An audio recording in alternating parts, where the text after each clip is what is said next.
Elle nous emmène ce soir à Genève pour nous faire redécouvrir les japonismes.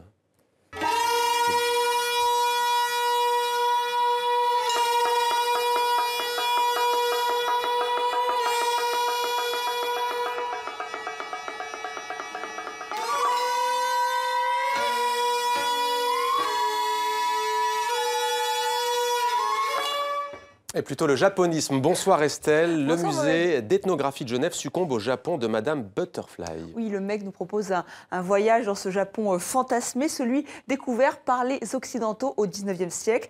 La fascination est réciproque. Ces voyageurs vont rapporter des croquis, des objets exotiques sur le continent européen. Et ça va devenir une mode, vous le disiez, le japonisme. Le terme est employé dès 1872. Et ça va donner ensuite l'art nouveau représenté par les affiches de Musha. Ça, c'est pour le côté purement esthétique. Il y a aussi un côté très spirituel, ethnographique, incarné par Émile Guimet. Il y a une large section de cette exposition qui lui est consacrée, et c'est bien normal. La scénographie, vous le voyez, est spectaculaire. Donc voilà, si vous passez par Genève, allez au MEG. L'exposition est jusqu'au 10 janvier. Voilà qui donne envie, Estelle. Au programme également, un instrument typiquement français. L'accordéon, évidemment. Et si je vous dis accordéon, vous pensez à... On écoute ? Voilà, Yvette Horner avec son accordéon, le bal musette, les flonflons, voilà, la moule frite, les petits vins blancs. Enfin, c'est un petit peu ringard, je ne sais pas vous ce que vous en pensez, mais c'est vrai que ça ne m'emballe pas.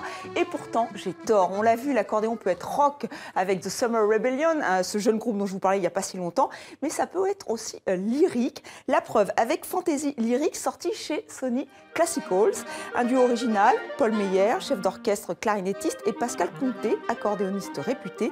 Ils reprennent des airs très connus de l'opéra. Alors c'est Rigoletto, La Traviata, Norma, d'où le titre, parce que Mohamed, les fantaisies, ce sont des reprises de grands airs. Mais je vous laisse tout de suite écouter ce duo assez original, comme je vous le disais.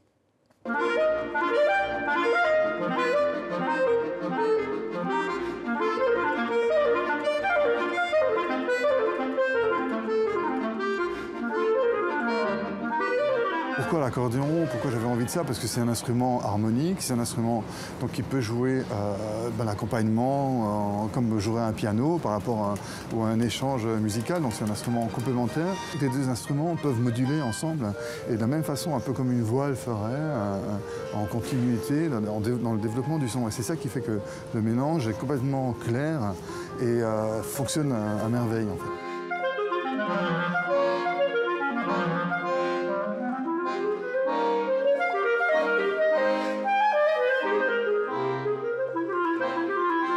L'accordéon apporte ce que la clarinette aussi amène, c'est-à-dire, je trouve, un souffle, une unité aussi, je trouve, de quelque chose de, je dirais, de mélancolique, de nostalgique. Donc je trouve qu'avec les airs d'opéra, je trouve que c'est fantastique. Même si c'est joyeux, il y a toujours derrière ces deux sons quelque chose qui vous ramène à votre intérieur.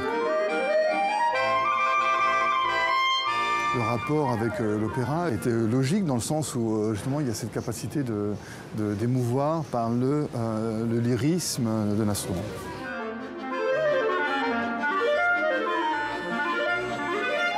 Voilà, et Laurent Lejotte, notre rédacteur en chef, adore, donc j'ai un album solo à lui proposer de Pascal Conté, je lui donne tout à l'heure en régie. Merci. Voilà pour la dédicace, c'était Demander le programme. Merci Estelle pour cette chronique culture.